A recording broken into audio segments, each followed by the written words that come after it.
नमस्कार दोस्तों, स्वागत है आपका training officer, computer operator and programming assistant की पोस्ट के लिए डेडिकेटेड वीडियो लेसन्स के सीरीज़ के दूसरे वीडियो में। और इस वीडियो में हम बात करेंगे ऑपरेटिंग सिस्टम की। ये जो पोस्ट है इसमें ऑपरेटिंग सिस्टम बिल्कुल अलग से स्पेसिफाइड है, तो ये आप लोगों के लिए बहुत ज़रूरी हो जाता है कि आप ऑपरेटिंग सिस्टम को ठीक से समझ लें।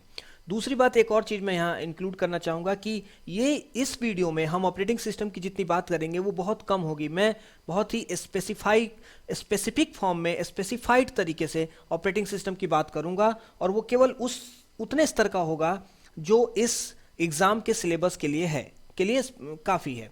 लेकिन अगर आपको ऑपरेटिंग सिस्टम के बारे में और ज़्यादा जानना है तो आप कमेंट में हम मुझे लिख सकते हैं, मैं ऑपरेटिंग सिस्टम पे और डिटेल्ड दूसरी वीडियो बना दूंगा आपके लिए। बट फिलहाल हम बात करते हैं ऑपरेटिंग सिस्टम की। दूसरी बात, एक और आपसे रिक्वेस्ट है कि अगर आपको वीडियो अच्छी लग रही है तो लाइक और शेयर और चैनल को सब्सक्राइब जरूर कर लें। चलिए बात करते हैं ऑपरेटिंग सिस्टम की। ऑपरेटिंग सिस्टम क्या है ये समझने के लिए थोड़ा सा हम एक स्मॉल सा कंपैरिजन करते हैं। हम अपनी बॉडी के बारे में, ठीक है, और एक कंप्यूटर के बारे में। हम ये जानते हैं, हम कल ही पढ़े हैं, पिछले वीडियो में ही हमने पढ़ा है कि कंप्यूटर के कुछ कंपोनेंट्स होते हैं, जैसे हमारे बॉडी के कुछ पार्ट्स होते हैं वैसे कंप्यूटर के भी कुछ पार्ट्स होते हैं। तो बॉडी में हमारे पास बहुत सारे पार्ट हैं, जैसे हैंड है ना, आई है, माउथ है, और एक ब्रेन है, ठीक है, एक दिमाग जिसको हम कहते हैं, ठीक है। इसके अलावा भी बहुत सारे पार्ट्स हैं हमारे, बट यहाँ पे मैंने 3 ही लिखा, आप समझ सकते हैं। कंप्यूटर में भी ऐसे ही बहुत सारे क्या हैं, कंपोनेंट्स हैं या पार्ट्स हैं, जैसे कीबोर्ड है, ठीक है, माउस है, ठीक है, हार्ड डिस्क है, रैम है, ठीक है, और ऐसे ही बहुत सारे डिवाइसेस और हैं। इसके अलावा उसके पास एक ब्रेन भी है जिसे हम सीपीयू कहते हैं, राइट। कल मैंने बोला था कि कंप्यूटर का ब्रेन होता है सीपीयू। अब देखें जरा सिमिलैरिटी कि हमारे बॉडी में भी कुछ पार्ट्स हैं और एक ब्रेन है जिसकी मदद से ये चलते हैं, ये सारे पार्ट्स काम करते हैं, राइट। उसी तरह कंप्यूटर में भी बहुत सारे कंपोनेंट्स हैं, बहुत सारे पार्ट्स हैं, और एक ब्रेन है उसके पास जिसको हम सीपीयू कहते हैं, और सीपीयू की मदद से सीपीयू ही इन सबको चलाता है, ठीक। अब बात हमारी यहां पर एक छोटी सी चीज आप ध्यान रखिए कि अकेला दिमाग इसको नहीं चला सकता, अकेला दिमाग इन सारे पार्ट्स को नहीं चला सकता। क्यों? दिमाग, आप कहेंगे दिमाग क्यों नहीं चलाता? दिमाग ही तो चलाता, लेकिन दिमाग में जब तक विचार नहीं होंगे, थॉट्स नहीं होंगे, ये नहीं चलेगा, राइट। थॉट्स की मदद से ही ब्रेन जैसा थॉट होगा उस तरीके से ऑर्डर कमांड करता है बॉडी पार्ट्स को, और बॉडी पार्ट्स उस तरीके से बिहेव कर और उस एक्शन को करते हैं। उसी तरह सीपीयू भी अकेला कुछ नहीं कर सकता, ये डल है, ये एक स्थूल चीज है, ये कुछ अपने आप नहीं करता, इसको विचार चाहिए, थॉट्स चाहिए, आइडियाज चाहिए कहीं से, और ये थॉट्स उसको कहां से मिलेंगे? तो यहां पर जन्म होता है 2 चीजों का। आप ध्यान से देखिए, एक कंप्यूटर 2 चीजों का बना होता है, ठीक है। आप ये वाला जो मैंने ये कंपैरिजन किया, ये अपने दिमाग में रखना, फिर हम आगे की बात करेंगे। अगर हम बात करें एक कंप्यूटर की, तो हमने कंप्यूटर क्या है, कंप्यूटर के कंपोनेंट दोनों देख लिए, लेकिन आप अगर ध्यान से एक दूसरे नजर से कंप्यूटर को देखेंगे तो आपको कंप्यूटर में 2 ही चीज मिलेंगे। कंप्यूटर में 2 ही चीजें होती हैं, पहला हार्डवेयर, ठीक है, दूसरा सॉफ्टवेयर। ये समझ लेना बहुत जरूरी है अभी, इससे पहले कि हम ऑपरेटिंग सिस्टम को समझें। हार्डवेयर क्या होता है, ध्यान से देखिए, बहुत छोटी सी, ये बहुत ही सिंपल सी बात है। हार्डवेयर वो होता है जिसको आप देख सकें, छू सकें, जो कुछ जगह घेरे, सीधी सी बात है। यानी कि आप वो जो कंप्यूटर है आपके पास, पीसी, उसका जो सीपीयू का बॉक्स आप देख पाते हैं वो एक हार्डवेयर है, ठीक है। उसके अंदर एक मदरबोर्ड लगा है वो हार्डवेयर है, उसके ऊपर सीपीयू लगा हुआ है वो हार्डवेयर है, उसके ऊपर रैम ऐसे चिपका रहता है, मतलब ऐसे फंसा रहता है, वो हार्डवेयर है। हार्ड डिस्क आपका हार्डवेयर है, दिख रहे हैं, आप उसको छू सकते हैं, ये सारे हार्डवेयर्स होते हैं, ठीक है। और सॉफ्टवेयर आपको दिखता नहीं है, सॉफ्टवेयर प्रोग्राम्स होते हैं, सॉफ्टवेयर कुछ कोड्स होते हैं जो हार्डवेयर को रन करवाते हैं। अब ध्यान से समझिए, सॉफ्टवेयर आपको दिख नहीं रहा है और हार्डवेयर आपको दिखता है, लेकिन अकेला हार्डवेयर कुछ नहीं कर सकता। हार्डवेयर जस्ट एक हार्डवेयर है, वो कुछ आप उसमें पावर देंगे वो ऑन हो सकता है, बस उतना ही करेगा। उसके अलावा उसके पास खुद का ना तो दिमाग है, ना तो वो खुद चलता है, उसको चलाने के लिए कुछ चाहिए, कोई क्या चाहिए? विचार, थॉट्स। और थॉट्स को अगर आप कंप्यूटर के वर्ल्ड में देखें तो ये जो ह्यूमन के वर्ल्ड में थॉट्स हैं, ह्यूमन के वर्ल्ड में जो थॉट्स हैं, वही कंप्यूटर के वर्ल्ड में जस्ट सॉफ्टवेयर्स हैं। सॉफ्टवेयर्स जो दिखते नहीं हैं, जो अंदर हैं, कुछ प्रोग्राम्स हैं, कुछ ऑर्डर्स हैं, कुछ कमांड्स हैं, जो कि हार्डवेयर को ऑर्डर देते हैं, कमांड करते हैं और गाइड करते हैं और हार्डवेयर उस तरीके से बिहेव करता है। यानी कि जैसे ह्यूमन बॉडी विचारों की मदद से अपने दिमाग के थ्रू सारे बॉडी पार्ट्स को कंट्रोल करके कुछ एक्शन करता है, उसी तरह कंप्यूटर भी सॉफ्टवेयर यानी कि थॉट्स की मदद से सीपीयू अपने दिमाग का यूज करके अपने सारे हार्डवेयर्स का प्रयोग करके या कंपोनेंट्स का प्रयोग करके एक्शन करता है। समझ में आ गई बात? अब हम थोड़ा सा सॉफ्टवेयर पे चलते हैं। ये जो सॉफ्टवेयर है, आपके पास सारे हार्डवेयर आ गए, अब इसको चाहिए क्या? सॉफ्टवेयर। सॉफ्टवेयर क्या करेगा?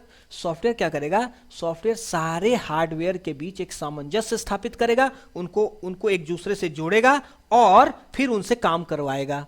तो ये जो सॉफ्टवेयर है जो कि कंप्यूटर के सारे हार्डवेयर्स को आपस में कनेक्ट करके उनके बीच एक कोऑर्डिनेशन बना के और सारे एक्शंस को करवाता है, उसे ही हम ऑपरेटिंग सिस्टम कहते हैं। आई थिंक कि आपको बात समझ में आई होगी। तो सबसे पहली बात जहां पर आपका ध्यान जाना चाहिए वो ये कि ऑपरेटिंग सिस्टम एक सॉफ्टवेयर है। अब सॉफ्टवेयर भी बहुत तरह के होते हैं, इसकी चर्चा हम बाद में करेंगे। फिलहाल के लिए आप इतना समझिए कि ऑपरेटिंग सिस्टम भी एक सॉफ्टवेयर है, ठीक है। दूसरी बात, ये करता क्या है? ये सारे हार्डवेयर्स के बीच कोऑर्डिनेशन करता है। कोऑर्डिनेशन करता है कहां? Among hardwares. सभी हार्डवेयर्स के बीच कोऑर्डिनेशन करवाता है कौन? Operating system. अब यही एक काम ऑपरेटिंग सिस्टम का नहीं है। दूसरी बात एक और आपको दिखाता हूं। मान लीजिए आपके सामने एक कंप्यूटर स्टार्ट हुआ और आपके सामने एक ब्लैक स्क्रीन आके खड़ी हो गई, जस्ट ब्लैक स्क्रीन, और वहां पर एक कर्सर ब्लिंक हो रहा है। ब्लिंक हो रहा है मींस ऑन हो रहा है, ऑफ हो रहा है, ऑन हो रहा है।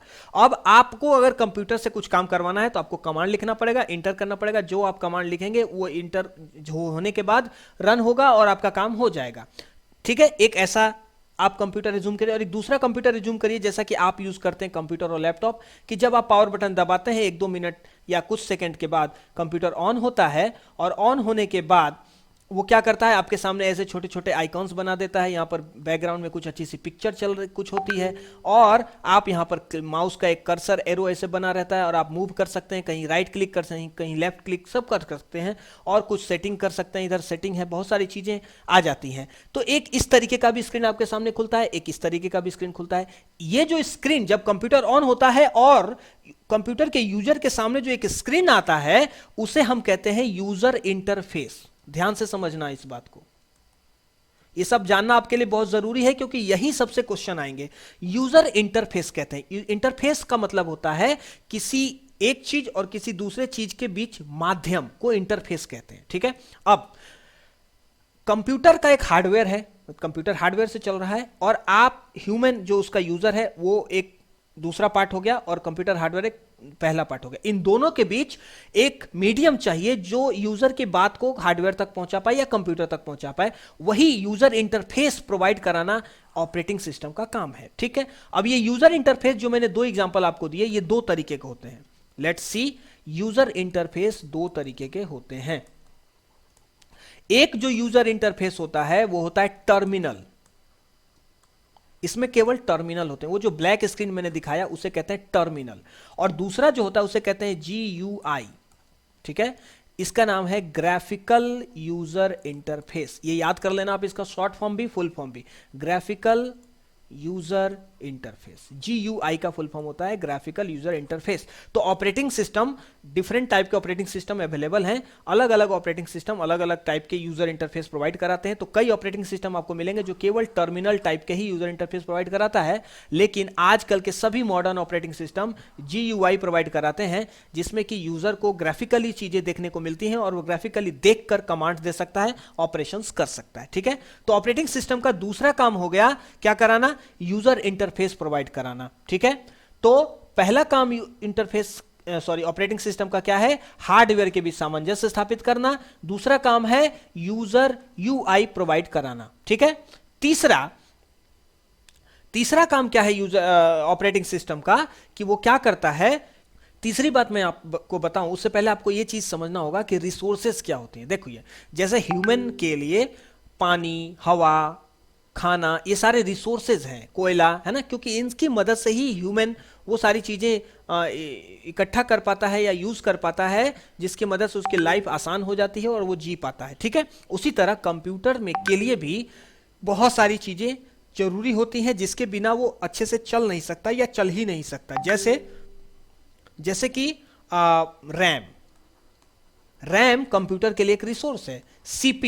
सीपीयू कितना फास्ट है, सीपीयू कितनी तेजी से काम करता है, ये सीपीयू का जो टाइम है वो कंप्यूटर के लिए एक रिसोर्स है। ठीक है, उसी तरीके से मेमोरी एरिया या स्टोरेज एरिया, मेमोरी एरिया कहना ठीक नहीं होगा, स्टोरेज एरिया, स्टोरेज, अब आपको फर्क पता है मेमोरी और स्टोरेज में क्या फर्क है। स्टोरेज एरिया ये रिसोर्स है कंप्यूटर का। ठीक है, तो ऐसे बहुत सारे और भी रिसोर्सेस हैं, लेकिन हम इसी तीनों पे बात कर लें। आप समझ गए एक्चुअली में क्या है मैं बात करना चाह रहा हूं।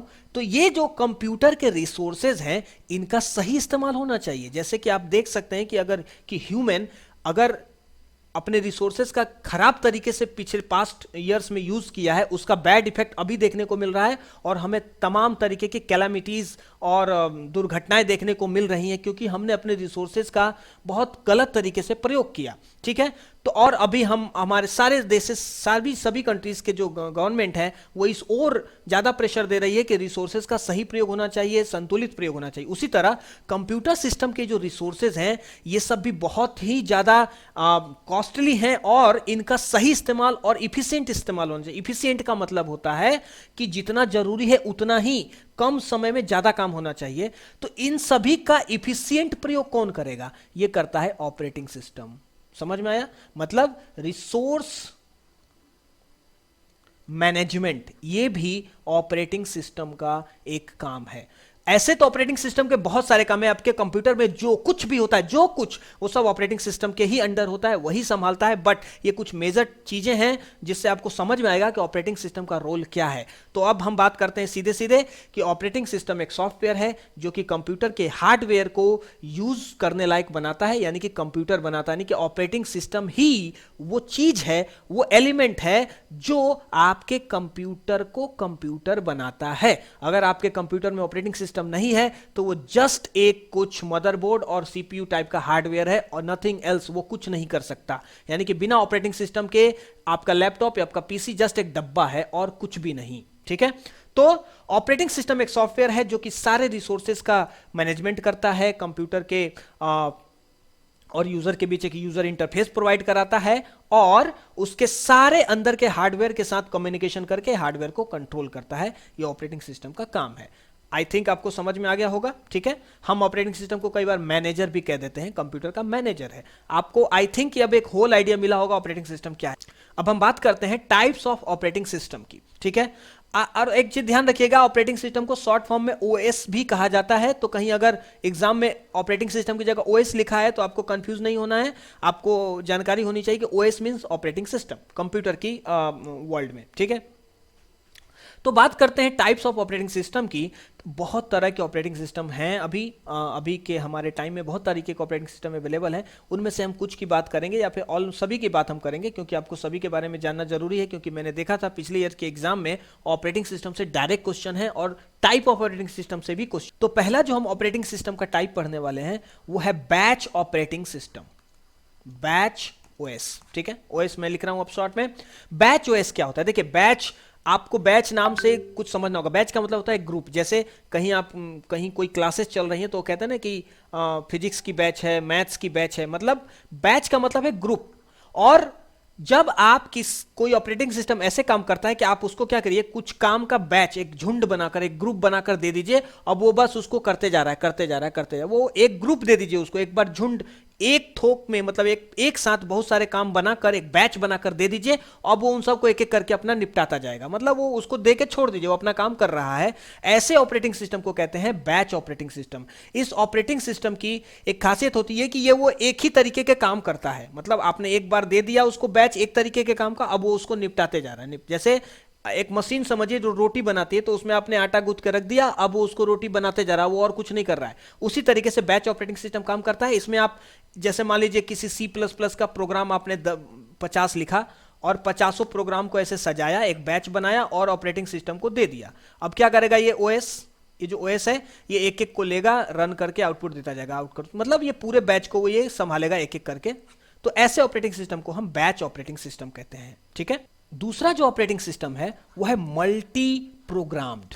ठीक है, ध्यान से समझिएगा, इन सब से डायरेक्टली क्वेश्चन पूछा जा रहा है आपके जो आप एग्जाम देने वाले हैं उसमें, इसलिए मेरी बात और इसको समझना बहुत आसान है, बस वर्ड को ध्यान से देखिए और जो मैं बोल रहा हूं उसको ध्यान से समझिए, बस थोड़ी सी छोटी सी बात है आपको तुरंत क्लियर हो जाएगा। मल्टी प्रोग्राम, अभी हमने बैच ऑपरेटिंग सिस्टम देखा।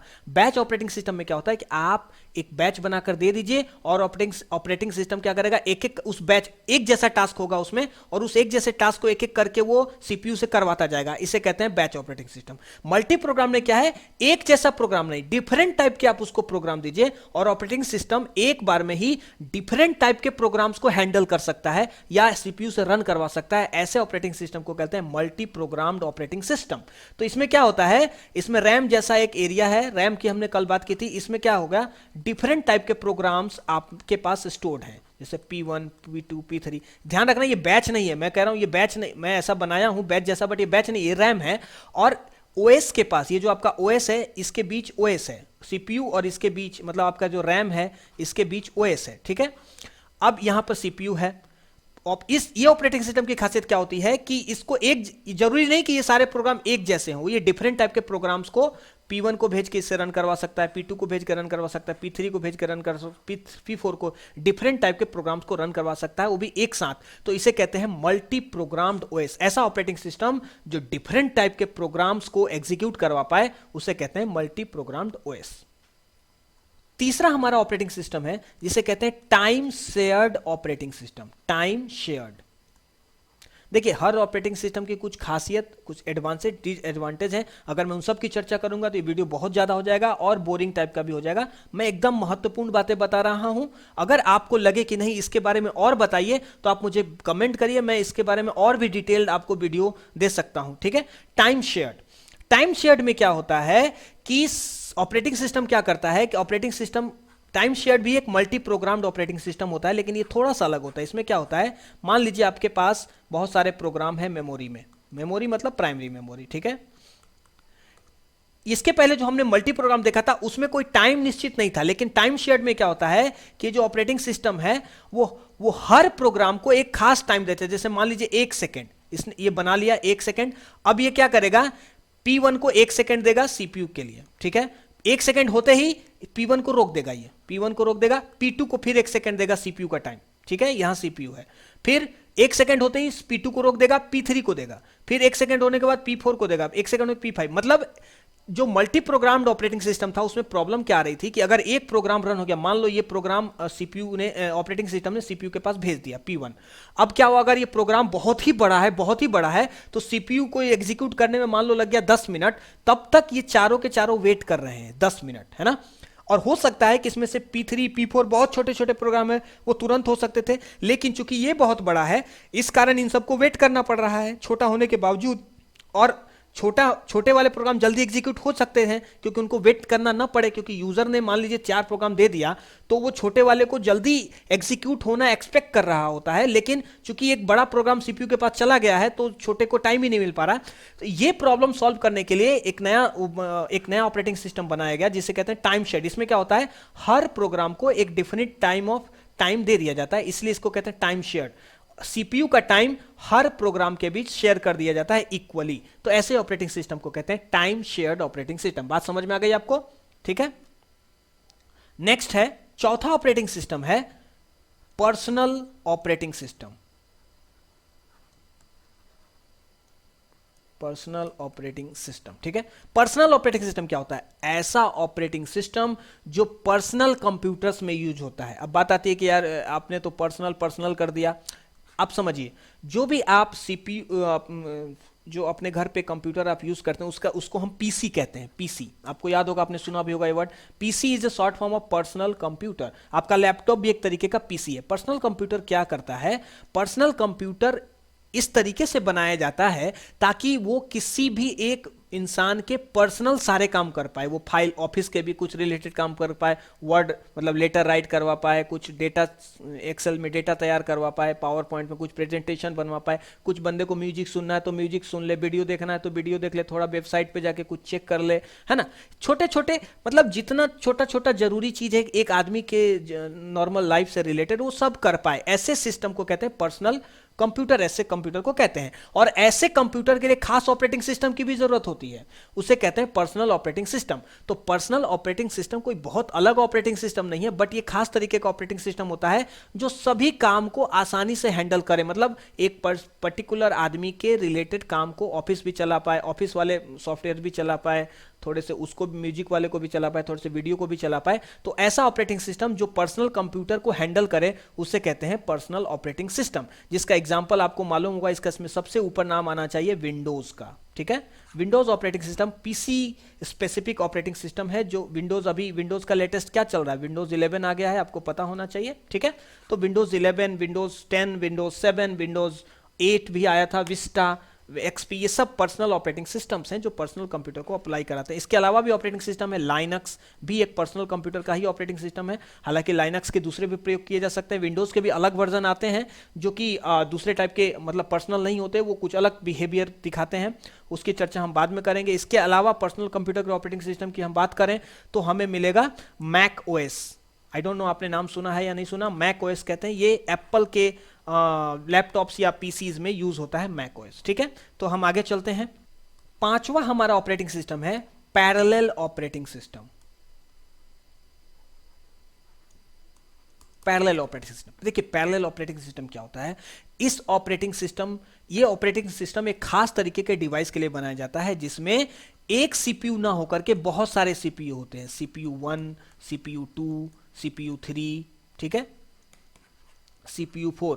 मान लीजिए एक ही सिस्टम, एक ही कंप्यूटर में 4 सीपीयू हो, है ना, तो इन चारों को के यूज से हम किसी बड़े प्रोग्राम को बहुत जल्दी से एग्जीक्यूट करा सकते हैं। जैसे मान लो एक बहुत बड़ा प्रोग्राम है जिसको एक सीपीयू एग्जीक्यूट करने में 10 मिनट अगर लेता है, मान लो इतना बड़ा है, तो अगर हम उसको 4 सीपीयू से करवाएं तो चारों उसको तोड़कर मतलब 2.5 मिनट्स में वो बड़ा प्रोग्राम एग्जीक्यूट हो सकता है। तो अगर हम एक साथ बहुत सारे सीपीयू से प्रोग्राम्स को रन करवाएं तो हमारा टाइम बहुत ज्यादा कम हो सकता है। तो लेकिन जब एक साथ आप 4 सीपीयू यूज करेंगे तो उसको कंट्रोल करने के लिए भी एक खास ऑपरेटिंग सिस्टम चाहिए। तो ऐसे ऑपरेटिंग सिस्टम जो एक साथ बहुत सारे सीपीयू पर पैरेलली प्रोग्राम को एग्जीक्यूट कराता है, पैरेलली, उसे हम कहते हैं पैरेलल ऑपरेटिंग सिस्टम। अब ध्यान से देखिए इसमें पैरेलल ऑपरेटिंग सिस्टम का रोल क्या होता है।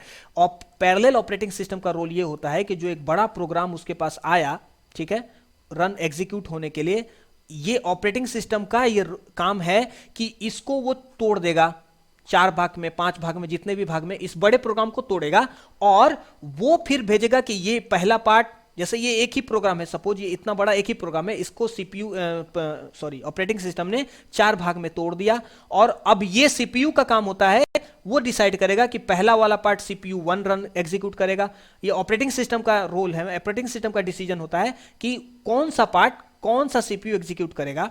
तो उसने डिसाइड किया कि पहला वाला सीपीयू 1 एग्जीक्यूट करेगा, दूसरा वाला सीपीयू 4 एग्जीक्यूट करेगा, तीसरा वाला सीपीयू 2 एग्जीक्यूट करेगा, चौथे को सीपीयू 3 करेगा। इस तरह उसने बांट दिया और चारों अपना काम कर रहे हैं, करते करते फिर फाइनली बहुत ही कम समय में चारों अपना अपना काम कर देंगे और फाइनल काम अपना आउटपुट आ जाएगा।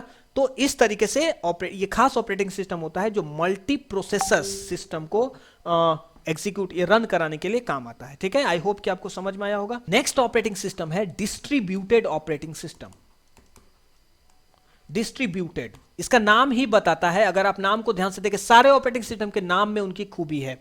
डिस्ट्रीब्यूटेड का मतलब होता है ऐसा ऑपरेटिंग सिस्टम जो एक जगह पे ना हो। अभी तक हमने जितने भी ऑपरेटिंग सिस्टम पढ़े उसमें सारे ऑपरेटिंग सिस्टम एक कंप्यूटर पे रन होते हैं, लेकिन अभी क्या हो कि मान लो आपके पास यहां भी एक कंप्यूटर है, यहां भी कंप्यूटर है, यहां भी एक कंप्यूटर है, यहां भी कंप्यूटर है। अब ये सिटी 1 में है, ये सिटी 2 में है, ये सिटी 3 में है, सिटी 4 में, मतलब बहुत दूर है एक दूसरे से।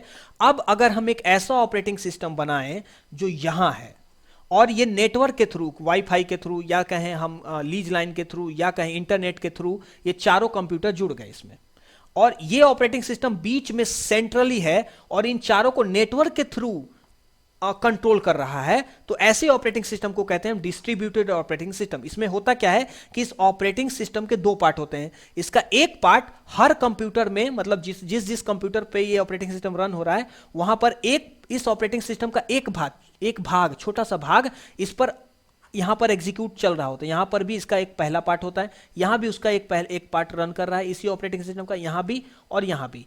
और इसका जो बाकी का पार्ट है, ऑपरेटिंग सिस्टम दो पार्ट में बट गए, एक पार्ट हर कंप्यूटर पे अलग अलग रन हो रहा है और दूसरा पार्ट बीच में उस नेटवर्क के थ्रू जुड़कर रन कर रहा है।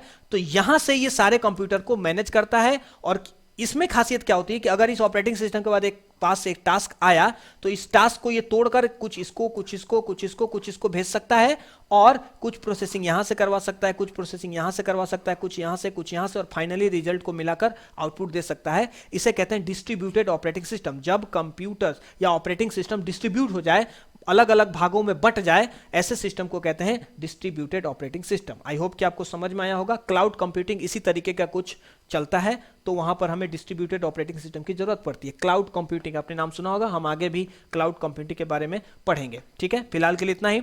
चलते हैं नेक्स्ट ऑपरेटिंग सिस्टम पे। सातवां हमारा ऑपरेटिंग सिस्टम है real time operating system, real time OS. Real time operating system क्या होता है, इसके नाम से ही पता चल रहा होता है, ऐसा ऑपरेटिंग सिस्टम जो रियल टाइम में हो रहे काम को करे। अब बात आती है कि सारे कंप्यूटर तो और सारे ऑपरेटिंग सिस्टम तो रियल टाइम में हो रहे काम को ही करते हैं, तो ये कौन सा नया वर्ड आया। अभी समझिए आप, मैं एक एग्जांपल देता हूं, आपको समझ में आएगा।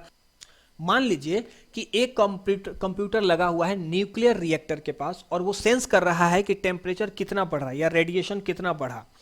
अब ये जो नापना, ये जो सेंस वो कर रहा है कंप्यूटर, वो इतना माइन्यूट है कि अगर एक सेकंड की भी देरी हो गई इस सूचना को उसको पहुंचाने में, यानी कि सेंस को जहां तक उसको पहुंचाना है वहां पहुंचाने में, तो एक बहुत बहुत बड़ी दुर्घटना हो सकती है, राइट।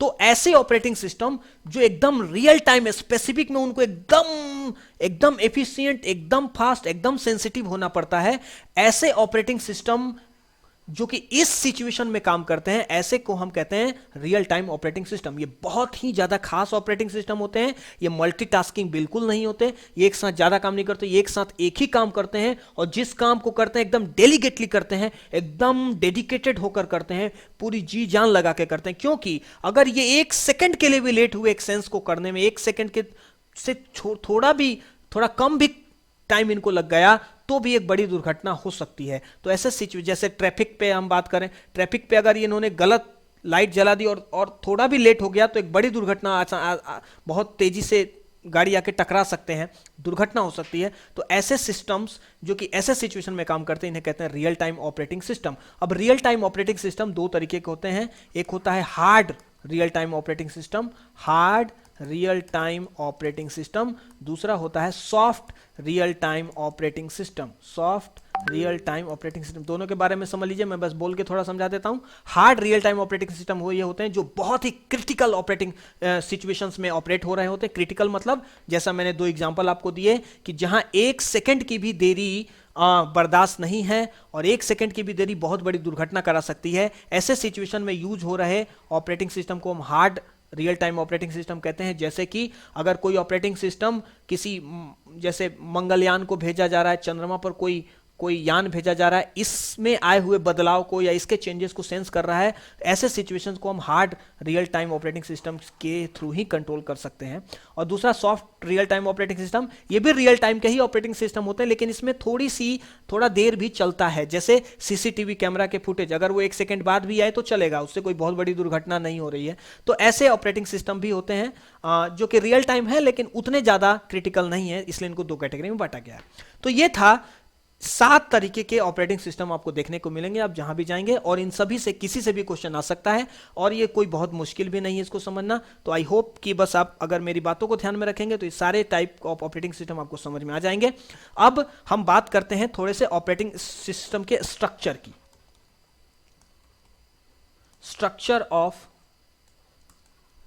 अब हम बात करते हैं ऑपरेटिंग सिस्टम के स्ट्रक्चर की। ऑपरेटिंग सिस्टम का स्ट्रक्चर दो तरीके का होता है। पहला होता है सिंपल स्ट्रक्चर, ठीक है, और दूसरा होता है लेयर्ड स्ट्रक्चर। ध्यान से देखिए, ये थोड़ा सा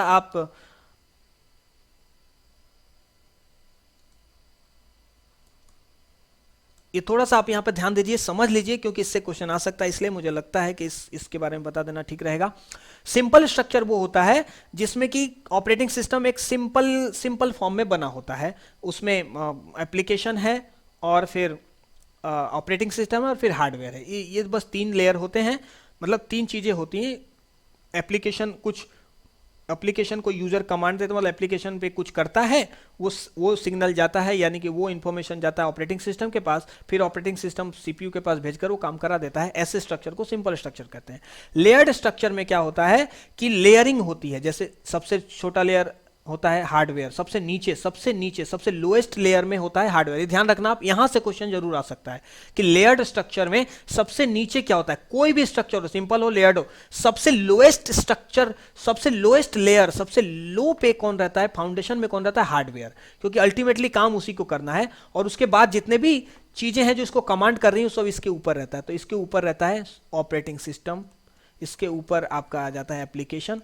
तो डिफरेंट तरीके से ऑपरेटिंग सिस्टम को बनाया जाता है। उसमें दो तरीके बड़े मशहूर हैं। पहला है सिंपल स्ट्रक्चर, जिसमें ऑपरेटिंग सिस्टम को नॉर्मली बनाया जाता है एक नॉर्मल सॉफ्टवेयर की जगह की तरह, और दूसरा है लेयर्ड स्ट्रक्चर। इसमें लेयर बाय लेयर, मतलब इसमें ऑपरेटिंग सिस्टम को में अगर कोई फैसिलिटी बढ़ानी है तो एक और लेयर बढ़ा दीजिए, ऑपरेटिंग सिस्टम में वो एक और लेयर बढ़ गई। ऐसे लेयर्ड स्ट्रक्चर सिंपल स्ट्रक्चर से ज्यादा फायदेमंद होता है, क्योंकि इसमें जब भी कुछ बदलाव करना हो तो केवल हम उसी लेयर में जाकर बदलाव कर सकते हैं जिसमें हमें बदलाव करना है। सभी चीजों को छेड़ने की जरूरत नहीं होती, क्योंकि हर लेयर इंडिपेंडेंटली काम करता है और एक लेयर से दूसरे लेयर प्रभावित नहीं होते। लेकिन सिंपल स्ट्रक्चर में क्या है, अगर आप एक जगह बदलाव कर रहे हैं तो बाकी जगह भी बदलाव करने की जरूरत पड़ सकती है। तो ये था स्ट्रक्चर ऑफ ऑपरेटिंग सिस्टम, बस आपको जान लेना ठीक रहेगा। अब हम चलते हैं, देखते हैं कुछ ऑपरेटिंग सिस्टम को। ठीक है, ऑपरेटिंग सिस्टम के नाम आप जरूर कुछ जान लीजिए। एक है विंडोज, ये मैं पहले भी बता चुका हूं। दूसरा है लिनक्स, इसके थोड़े कंपनी भी जान लीजिए आप। विंडोज को कौन बनाता है, माइक्रोसॉफ्ट नाम की कंपनी बनाती है ना। तीसरा है मैक ओएस को कौन बनाता है, एप्पल कंपनी। लिनक्स किसी कंपनी की नहीं है, इसको ये ओपन सोर्स है, इसको लिनस टोरवाल्ड ने इसको बनाया था, मतलब इसका जो कर्नल है, जो मेन कोर पार्ट है, लिनस टोरवाल्ड ने बनाया था, और इसको फ्री ऑफ कॉस्ट रखा, मतलब free as a free licence रखा। और इस ऑपरेटिंग सिस्टम की खासियत यह है कि इसको कोई भी लाकर इसमें कुछ अपने नए बदलाव कर सकता है और फिर एक नया ऑपरेटिंग सिस्टम बना सकता है। तो आप अगर आप इंटरनेट पे सर्च करेंगे तो लाइनक्स के बहुत सारे वेरिएशंस आपको मिलेंगे। रेड हैट, उबुंटू, सेंटोस, सब लाइनक्स ऑपरेटिंग सिस्टम है, क्योंकि उसका जो कोर है वो लाइनक्स टोरवाल्ड द्वारा बनाया गया लिनक्स का कर्नेल है। कर्नेल जिसको कहते हैं, कर्नेल एक कोर पार्ट होता है ऑपरेटिंग सिस्टम का, जो मेन रीढ़ की हड्डी होती है। ठीक है, ऐसा रीढ़ की हड्डी कह सकते हैं, स्पाइनल कोर। और उसके आसपास फिर लेयर्ड के, मैंने बताई अभी कि लेयर्ड स्ट्रक्चर अगर होगा तो किसी भी ऑपरेटिंग सिस्टम में चेंज करना बड़ा आसान हो जाता है। तो लाइनक्स एक लेयर्ड ऑपरेटिंग सिस्टम है, और इसलिए इसमें चेंजेस करके बहुत सारे डिफरेंट कम्युनिटीज ने डिफरेंट टाइप के लाइनक्स के वर्जन्स बनाए हैं। ठीक है, आई होप कि आपको समझ में आएगा। इससे ज़्यादा मैं बात नहीं करूंगा, क्योंकि हो सकता है आप में से बहुत कोई सब समझ नहीं आए। लेकिन अगर आप इन सभी चीज़ों पर, इस इंफॉर्मेशन पर और भी डिटेल वीडियो चाहते हैं तो आप मुझे कमेंट करिए, मैं बिल्कुल आपके लिए और भी डिटेल्ड वीडियो लाऊंगा जिसमें आपको बहुत अच्छा लगेगा। इवन मैं कहता हूं, अगर आप कंप्यूटर साइंस के स्टूडेंट हैं और आपको ऑपरेटिंग सिस्टम आपका एज अ सब्जेक्ट है तो भी आप मुझे कमेंट करिए, मैं आपके लिए बहुत ही ऑपरेटिंग सिस्टम के सारे पहलुओं पर वीडियो ला सकता हूं, जिससे आपको बहुत फायदा होगा समझने में। तो ये था ऑपरेटिंग सिस्टम। अब चलते हैं हम लोग थोड़ा एक दो क्वेश्चन देखते हैं जो पिछले साल में आए हैं। ज्यादा नहीं दिखाऊंगा मैं अभी, क्योंकि हम बाद में क्वेश्चन की प्रैक्टिस करेंगे, पहले हम थ्योरी पढ़ लें। बट मैं आपको एक दो एग्जांपल दिखा देता हूं जो यहां से कैसे क्वेश्चंस आते हैं। चलिए देखते हैं। देखिए ये एक क्वेश्चन है, देखिए क्वेश्चन क्या, ये आया हुआ क्वेश्चन है सेम एग्जाम का। क्या पूछ रहा है, operating system allows only one person to run at a time. या हिंदी में पढ़ते हैं, ऑपरेटिंग सिस्टम एक समय पर मात्र एक ही प्रोग्राम को रन होने की अनुमति देता है। वो कौन सा ऑपरेटिंग सिस्टम है, बैच या मल्टीटास्किंग या रियल टाइम या टाइम शेयरिंग। आपको याद होगा कि बैच प्रोसेसिंग ऑपरेटिंग सिस्टम ही ऐसा ऑपरेटिंग सिस्टम है जो एक ही प्रोग्राम को रन होने की अनुमति देता है एक समय पर, है ना। क्योंकि मल्टीटास्किंग जो ऑपरेटिंग सिस्टम है, इसका नाम ही मल्टीटास्किंग, मतलब एक साथ ही बहुत सारे काम कर सकता है। रियल टाइम एक साथ में बहुत सारे काम करता है, ठीक है। और टाइम शेयरिंग। देखिए रियल टाइम जब हम ऑपरेटिंग सिस्टम पढ़ रहे थे तो हमने पढ़ा था, मैंने कहा था कि रियल टाइम एक साथ कि बहुत सारे काम नहीं करता है, लेकिन ऐसा नहीं कि बहुत सारे काम नहीं करता है, इसको बनाया ऐसा जाता है कि ये एक साथ एक ही दो काम करे, मतलब स्पेसिफिक वही काम करे जो इसको करना है ना। इसका मतलब ये नहीं कि एक साथ काम एक बहुत सारे नहीं कर सकता, लेकिन बैच प्रोसेसिंग ऐसा ऑपरेटिंग सिस्टम है जो एक ही तरीके का एक ही काम करेगा, ठीक है ना। और दूसरा टाइम शेयरिंग। टाइम शेयरिंग तो बना ही है अलग अलग टाइप के ऑपरेटिंग प्रोग्राम्स को रन कराने के लिए, तो इसका सही आंसर होगा बैच प्रोसेसिंग। वो कंप्यूटर, वो ऑपरेटिंग सिस्टम जो एक समय पर एक ही प्रोग्राम को रन होने की अनुमति देता है, वो है बैच प्रोसेसिंग, है ना। आई थिंक कि आपको समझ में आया होगा, अच्छा लगा होगा ये क्वेश्चन समझ के। अब दूसरा एक और देखते हैं हम, ये देखिए ये भी ऑपरेटिंग सिस्टम का क्वेश्चन है। जब आप विंडोज पर काम करते हैं तो सबसे उपयोगी टूल होता है विंडोज। विंडोज क्या है? एक ऑपरेटिंग सिस्टम। तो विंडोज पर जब आप काम करते हैं तो स्कैनर, माउस, प्रिंटर, माइक्रोफोन। अब यहाँ पे जब चार चीजें आई इसको समझ लीजिए। स्कैनर एक इनपुट डिवाइस है, माउस एक इनपुट डिवाइस है, प्रिंटर एक आउटपुट डिवाइस है, माइक्रोफोन एक इनपुट डिवाइस है, क्योंकि इसके थ्रू हम आवाज को कंप्यूटर में पहुंचाते हैं। अब सबसे जरूरी क्या है? स्कैनर। अगर स्कैनर नहीं होगा, सबसे जरूरी जब बात आए तो आप ध्यान देखिए कि क्या इसके बिना कंप्यूटर चलेगा? तो क्या स्कैनर के बिना कंप्यूटर चलेगा? हाँ चलेगा, तो ये जरूरी नहीं है। माउस, माउस के बिना कंप्यूटर चलेगा? नहीं चलेगा, मतलब चलता है, बिना माउस के कंप्यूटर चलता है, लेकिन आप बाकी के ऑप्शंस भी देखिए, जैसे प्रिंटर। प्रिंटर अगर नहीं रहे तो कंप्यूटर आसानी से चलेगा। माइक्रोफोन, माइक्रोफोन नहीं भी रहे तो भी कंप्यूटर चलता है। कई लैपटॉप के माइक्रोफोन खराब हो जाते हैं और पीसी में तो माइक्रोफोन होता ही नहीं है, अब आने लगा है, पहले तो होता ही नहीं था, तो भी चलता था, है ना। इसका मतलब माइक्रोफोन, प्रिंटर और स्कैनर उतने जरूरी नहीं है जितना जरूरी माउस है, इसलिए इसका आंसर होगा माउस। समझ के बात आप? नेक्स्ट एक और ऑपरेटिंग सिस्टम का क्वेश्चन मैंने इसमें देखा था, वो भी मैं दिखा देता हूं आपको। ये देखिए, कंप्यूटर को बूट करने में सक्षम होने के लिए किसी व्यक्ति के पास होना चाहिए, क्या होना चाहिए? कंपाइलर, लोडर, ऑपरेटिंग सिस्टम और असेंबलर। ये असेंबलर, लोडर और कंपाइलर की बात हमने अभी तक नहीं की है, लेकिन हम बहुत जल्द करने वाले हैं आने वाले वीडियोस में। बट फिलहाल के लिए आप ये समझिए कि जब आप एक कंप्यूटर अपने पीसी का या अपने लैपटॉप का बटन दबाते हैं पावर का, तो कौन है जो कंप्यूटर को स्टार्ट करता है? वो है ऑपरेटिंग सिस्टम। क्योंकि अभी अभी हम पढ़ कर आए हैं, हम जानते हैं कि बिना ऑपरेटिंग सिस्टम के हार्डवेयर आपस में कम्युनिकेट नहीं कर सकते, आपस में कोऑपरेट नहीं कर सकते। तो इन सब को कोऑपरेट कराने का काम कौन करता है? ऑपरेटिंग सिस्टम ही। यानी कि जब भी आप कंप्यूटर को ऑन करते हैं, और एक चीज और जान लीजिए, कंप्यूटर को ऑन करने का जो प्रक्रिया है उसे कहते हैं बूटिंग। टेक्निकल वर्ड है बूटिंग, बूट, BOOT, बूट मतलब होता है ऑपरेटिंग सिस्टम। तो वही वर्ड यहां पर लिखा हुआ है BOOT, बूट, और यहां हिंदी में भी बूट लिखा हुआ है, तो इससे कंफ्यूज मत होइए। स्टार्ट करना इसका मीनिंग है। तो कंप्यूटर को स्टार्ट करने में कौन सक्षम करता है? Operating system. बाकी आप अगर जब हम लोग इन सब की बात कर लेंगे तो आपको ये सब क्लियर हो जाएगा, तो और भी क्लियर हो जाएगा कि इसका आंसर ऑपरेटिंग सिस्टम होगा। बट अब आई होप कि जो हमने क्लास की उससे आपको समझ में आ गया होगा कि ऑपरेटिंग सिस्टम ही इसका आंसर होगा। तो बस आज के लिए इतना ही। हम नेक्स्ट क्लास में देखेंगे, थोड़ी सी हम बात करेंगे जनरल नॉलेज की। जनरल नॉलेज मीन्स कंप्यूटर के बेसिक नॉलेज की, जिसके तहत आप, जिसके बाद आप जो नेक्स्ट टॉपिक है आपके सिलेबस का, उसको हम कवर कर पाए। क्योंकि उसके कवर करने से पहले कुछ हमें चीज़ें समझनी पड़ेंगी। तो हम जनरल सी बात, कुछ और बेसिक फंडामेंटल कंप्यूटर की पहले जानेंगे नेक्स्ट क्लास में, उसके बाद हम चलेंगे माइक्रोसॉफ्ट वर्ड और माइक्रोसॉफ्ट एक्सेल की ओर, ठीक है। तो आज के लिए इतना ही। अगर आपको वीडियो अच्छा लगा है तो लाइक करिए, शेयर करिए और चैनल को सब्सक्राइब करना मत भूलिए। Thank you.